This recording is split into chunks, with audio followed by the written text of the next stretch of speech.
Hi everyone. Hi everyone. So welcome to the 2026 Fix with me, Mel. And me, Rita. So let me talk to you.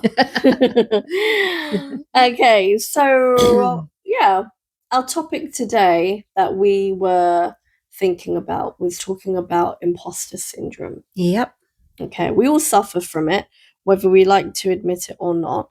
But I think to kind of get started is to look at the definition of imposter syndrome. So, Mel, what is imposter syndrome? Okay, so the definition is the persistent inability to believe that one's success is deserved or has been legitimately achieved as a result of one's own efforts or skills.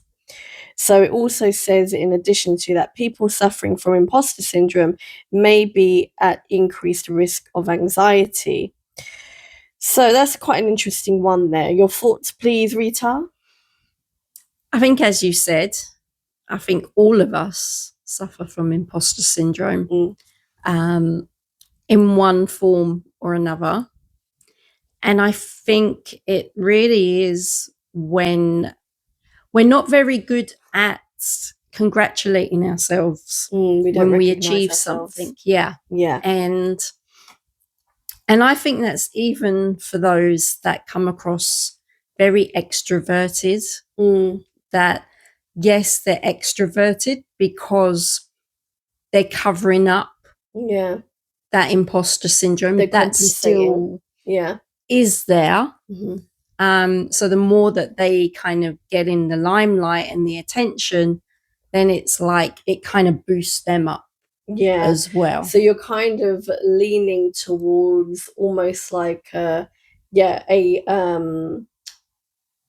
kind of like a cover up. I said the word is like compensating or overcompensating in another area to cover up an area that you think you're not good at, but you might already be.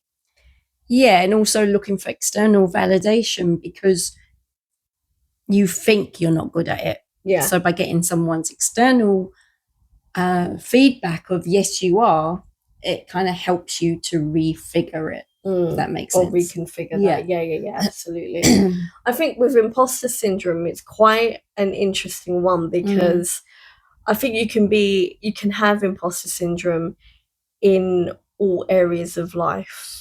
And like you said, if we don't recognize what we're good at or recognize that actually we are a credible source, we have got expertise, or we are a specialist in a particular area, the more we recognize that, the more we probably start to, I would say, kind of walk in a different posture. Walk with your head held high, not in an arrogant way, because that's very different, but just that you're confident in yourself. So even if you make a mistake, you're not just going to hide away for like a period of time because you've made one mistake, but you're happy to say, actually, I did make a mistake and I've been able to review it and turn it around. Because I think imposter syndrome could then actually lead to mistakes being made because of your lack of confidence. And then cause you to hide. Yeah, exactly. And the point of today is to really kind of iterate that, first of all, you're not on your own. Everyone suffers from it in any area. But at the same time, it's about looking at what ways can we actually start to, I wouldn't even say congratulate the self, but just recognize actually these are my strengths and these are my weaknesses, but my actual strengths make up for those weaknesses, and I'm happy to develop my weaknesses or areas of development. But I think that's where, and obviously I'm going to lean into your project management experience here, Mel, but it's almost that expertise as well as experience, everyone. That tacit knowledge versus explicit knowledge. Now, can you explain to our listeners what I mean by that? So tacit knowledge is basically the stuff that you can do without even thinking about it. So let's just say you go to a musical concert and you've got a pianist, right? A pianist is going to know how to play the piano without even thinking about it. They know the music. They've got the sheets in front of them. They know what each musical note, what sound that needs to be, what key it needs to be in, and it comes natural to them. So it's the stuff that comes natural to you. For example, for me, tacit knowledge is project management, program management, cooking, and even screenwriting has now become tacit for me. Excuse me. What's going on, Reet? I don't know. Whereas my tacit knowledge is meditation. Yeah. And working out in terms of teaching workouts and just getting people motivated, you know, being able to tap into that. Do you know what your tacit knowledge is in addition to that, which you haven't mentioned? Organization. Honestly, listeners, this girl is so organized to the point of no, you are super organized. See, you maybe you need to. This is her imposter syndrome coming into here. But she's so organized to the point of she's actually got me into a routine of cook early, get it over and done with. Then you can you can start your work, and then you can start to then break for lunch. And this is like this organized structure that I'm like, wow. To the point of I'm starting to kind of engage with this organization a little bit more. Before I used to be like, oh, it's okay, an hour before dinner I'll start cooking, or maybe like a couple of hours before, or in the afternoon by the time depends what food it gets to that. Yeah. but honestly, you will start early and then you're done by like 10:30 the latest. And then you've got the whole working day to focus on what you need to do. That's how organized she is. She even knows my diary before I even know my diary. That's how organized she is, everyone. Okay. But that is your tacit. That's my tacit. That's the key strength. Okay. So you could hire her, by the way, to get yourself organized. Just saying. But your tacit knowledge is the stuff that comes natural to you. It's basically your gifts, what you've studied. We always get this. Always get the sirens. Yes. Okay. Now that's gone by. And we don't live in any dodgy area. Yeah. Well. Okay. Anyway, we kind of beg to differ sometimes. But anyway, on that point, it's the stuff that comes natural to you. Now, you might have had to learn it at one point, and it's the learning that is explicit knowledge. So when you're writing things down, when you're learning a new subject area or a topic, even to the point of, when you're learning something new on YouTube, you're soaking it in. So at that point, if you're taking notes or you're recording it mentally, it's explicit knowledge that you are recording. And then once you start to use it, okay, it's still explicit because you're trying to follow instructions, then you become more accustomed to it. That point of being accustomed to it and you're used to it, and therefore you can then instruct someone else, that's when it becomes tacit knowledge. And this is where we shouldn't really have imposter syndrome, because it naturally lies within us. So if anyone asks me, Mel, can you talk about, I don't know, scheduling for a project? I know exactly what I'm talking about. I can go into it, talk about critical path, and then I'll be able to really kind of go into how to do the math behind it. But and do where you, that is. when, like, if someone But it had said to be that, explicit before. Yeah, but if someone said that to you, is there a part of you that kind of like, oh my gosh, can I talk about this?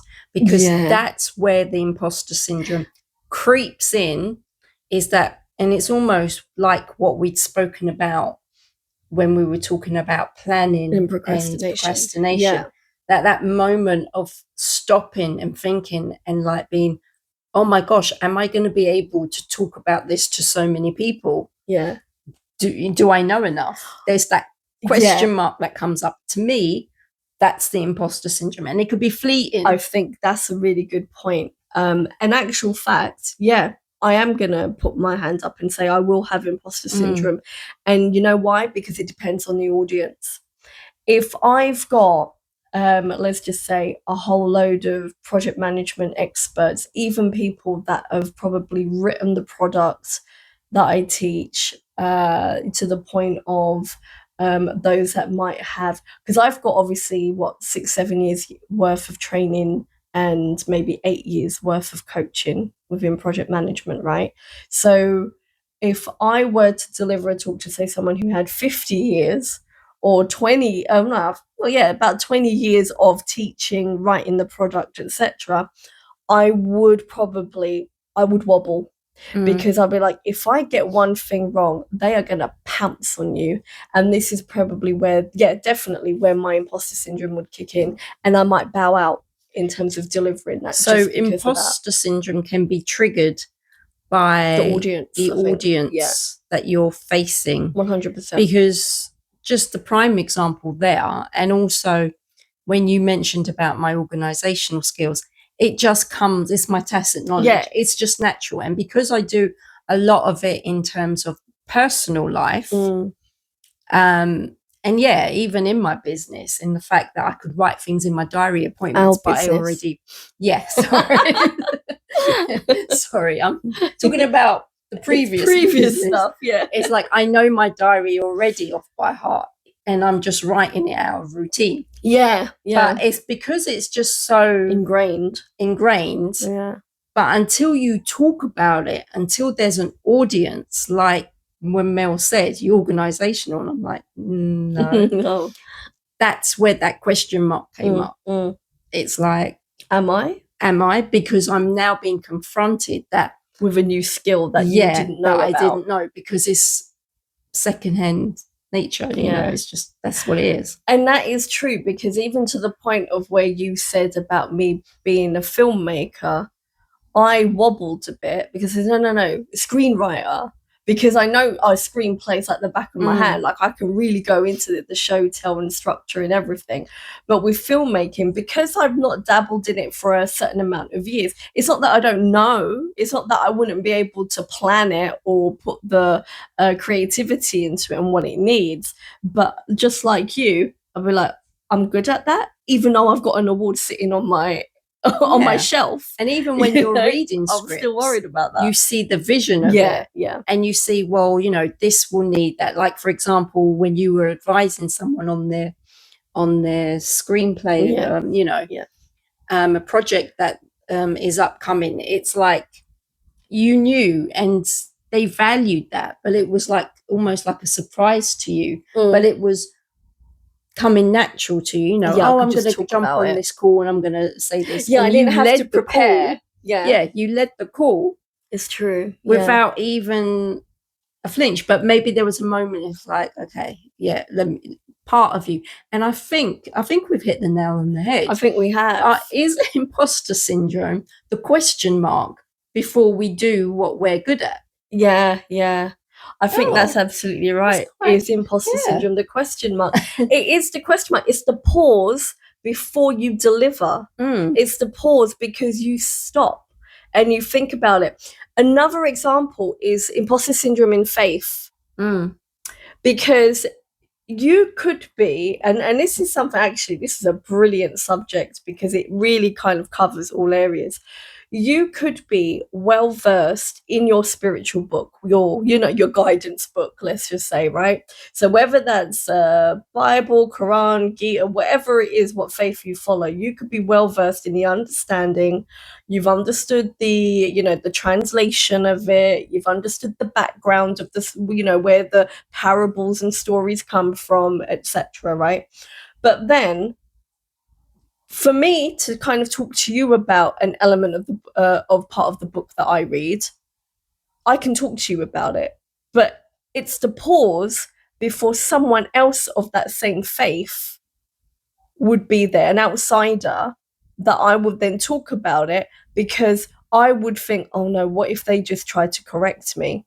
Because that's where it comes from. And then therefore you can have imposter syndrome in faith, because you can know your stuff. Yeah, exactly. But because you're going to speak to someone of that, and again, it's about the audience, you think like, oh, they're probably going to correct me, or they're going to say it from a different way, and then they're probably going to, I don't know, shove it down my throat. Yeah, it's also, given that example, it's when, like, when you learn scriptures from your book, it's like you learn it and you know it and you say it to yourself every day, and it's like, yep, and then know where it's come from and everything. And then you go to say it to someone else, and then you pause, and then it's like, no, it's not that, it's that, and it's from this, because for a moment you doubt that you do know it. Yeah, it's that. I think it's also, it's fear, isn't it? It's Imposter syndrome is fear. It's like a performance. Yeah, it's that. It's the question mark. Yeah, and I think you nailed it.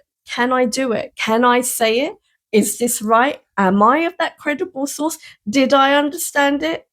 No, you understood it. Yeah, it's to do with other people and you, because you don't, for example, cleaning your teeth every morning, which I hope everyone does. I hope so, because I don't want to smell that breath. But, you don't pause to do that. No, you don't just go think in, about it. So can put I your do toothpaste on, get brushing. Because it's just you and your toothbrush. Yeah.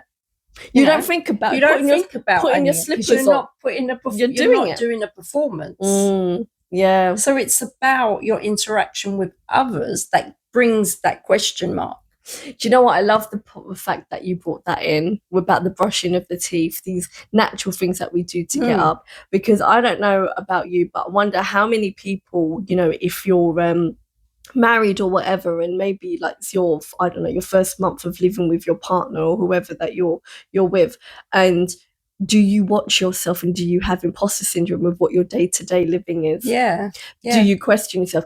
Oh, are they going to think I'm cleanliness, like hygienic, or is it going to come across if what's I'm their this? routine? What's their routine? In the way? Yeah. But so then also, you could start questioning yourself. Even things like making a cup of tea for someone else. Yeah, do they like it this way? I like a 7-minute brew. Make a cup of tea or a coffee. Yeah. But it's like you start saying, oh, am I going to get it right for them? Yeah. So it's almost performance-led imposter syndrome. So is imposter syndrome almost like this element of performance questioning / will it be right for them? Is this almost like a form of people pleasing, which is why we question ourselves? Is this what they want? Am I good enough? Am I credible enough? Am I meeting other people's expectations? Yeah. Really? And I think the answer to that is you just have to get comfortable being. Yeah. And in actual fact, I'm going to take another look at the definition again. So the persistent inability to believe that one's success is deserved or has been legitimately achieved as a result of one's own efforts or skills. So I think we're kind of focusing a little bit more on the skills. I think the cup of tea explanation, you know, with a partner or how you get up in the morning, etc., is definitely the effort that we question our own efforts. Was it right enough? Was that the right thing to do? Is definitely part of that. One of the things that I like about this definition is about the inability to believe that your success is deserved. That's a really big one there, because skills is to do with it, whether it's okay for the other person or your audience, whoever that may be, but it's the inability to that your success is deserved. Yeah. Okay, to identify let's break that down. Because I think this is where the anxiety comes in, and this is actually the domino effect of all the other bits. Success being deserved. Oh, I think I think it's success means different things to different people. And I think when we place success as something big, it lays a pressure. Success is big, but you can have success in every day. Just the fact of being able to see through the day and to be able to live to see the next day. That is success, especially in the times that we're living. And I think when we place a lot of, we see the opposite to, maybe we look at success with the opposite to failure as failure. Yeah. And we bring failure into it. Because in actual fact, I like that point that you've mentioned it, because if I look at success and I think, let's just say success is me being able to teach a bunch of delegates and them really enjoying their session. Okay, for me, that is successful. If I can give you that one light bulb or a couple of light bulbs in that day, I've done it. I've done my duty, right? That's what my success is. Other than getting paid for it, of course. But And no with internet that point, problems. and no internet problems too. Oh my God, shouldn't happen now. But yeah, so with that in mind, I can't, I can't see failure if I'm focused on knowing that actually this is my expertise, this is my tacit knowledge, and therefore there's nothing but success that I can achieve from this, because I know that these people that are on a particular course are completely introductions. So therefore they're going to be really wowed from that. So I don't see failure with that unless there's tech issues, maybe. Yeah. But then if it may be attached to a qualification, that's where the pressure happens, because you're like, I need to make sure that they pass their exam. And I think that's the bit where, if, for example, maybe it's 50% of the class, if it happens to be a little bit less that say pass, then of course I am going to feel that imposter syndrome. Am I good at that qualification? It could have been just that week or maybe just that group, and it happens. Because they might have their issues, excuse me. But yeah, so exactly, they might have their own issues. They could be personal circumstances I'm not aware of. Maybe there's a business circumstance that I'm unaware of. But because of the fact of their results, even though technically I won't be told about their results ever, but I would feel like, did they pass? Did they do all right? Did I do all right? Oh, I really hope. Because it's, first of all, is that you care, but also you lay on the pressure because you know what failure could mean for those people. And I think that can also cause it. That was what, in my coaching role, it was like, I want the best for my clients. So I want them to move forward and give them the tools to move forward. Yeah. But yeah, and then there's the question of, but if they choose not to, they just come to the session and go home exactly the same and not do anything, then that's not on me, that's on them. But obviously, I think what it is, we blame ourselves first. We blame ourselves, but I think it's because we're too eager to fix things. Again, it's that pleasing, it's that people pleasing. Imposter syndrome stems from get these words out. Yeah, stems from pleasing people, and that's why it's linked to anxiety. Yeah, because anxiety is really that wanting to please, that wanting to be accepted, that wanting everything to go smoothly. Yeah. Sorry, go on. Do you know who's a really good example of not having no imposter syndrome? There's two people that have just come to mind. No, it's not. I'm talking a bit more spiritual. Okay. I'm gonna say Jesus and John the Baptist. Zero imposter syndrome, right? Because they went with that faith. I have something to do. This is what I've been the message to deliver it. If people don't like it, that's their problem. But I'm still going to do it, and I'm still going to show love. Like, for example, Jesus still showed love. Yes, even when he was angry, he still showed love because of that passion and what he had to deliver. And he understood exactly. And yeah, we all understood why he was angry. But the whole point is that imposter syndrome, if we could eradicate that, we could actually start to be, not become like, but to deliver our messages as clear as Jesus did, John the Baptist, and other prophets, and the spiritual people and holy holy personas that we have. Go ahead. And I think that's where in the Bible it talks about double-mindedness. Yes. And double-mindedness comes from imposter syndrome. Comes from that pleasing, or as a result of, or do I just do what I know I'm here to do? Yeah. And that's imposter syndrome stems from double-mindedness. Yeah. And that pause and that question mark. It's and like, then should I do it this way? Should I do it that way? If you were single-minded, you would just go and say, well, I've got this job to do. I'm going to do it. Yeah. and I already know it, it's something that comes easy to me. So why not just do it? It reminds me of what our mentor had said this week in terms of you have the gifts. Just be. You've got the tacit knowledge. You've learnt it. You've trained in it. You've accepted it. Even if you haven't trained, but you've just learned, and it's something that you're really good at. For example, be delivering a talk. Just go in and do it. Yeah, exactly. So hit the line and hit the one in the middle, as Paulie says in Rocky 4. I see 3 of them. Hit the one in the middle. Just go in and give your message. Exactly. So rounding it up, obviously we have to. Rounding it up is, first of all, don't beat yourself up in the fact that you are doubting yourself. I think that's the first thing, because everyone goes through it, so don't beat yourself up about it. You. But I think also, just like exactly what we said, hit the one in the middle. Just don't overthink it. If you know you're good at it, you know the subject area or the topic area, you know what you're delivering, you know that it's helped others or it's helped you can actually stand by it, it's credible, there's no reason to doubt yourself. And I think even if you don't know you're good at it, just do it, because it'll come natural to you.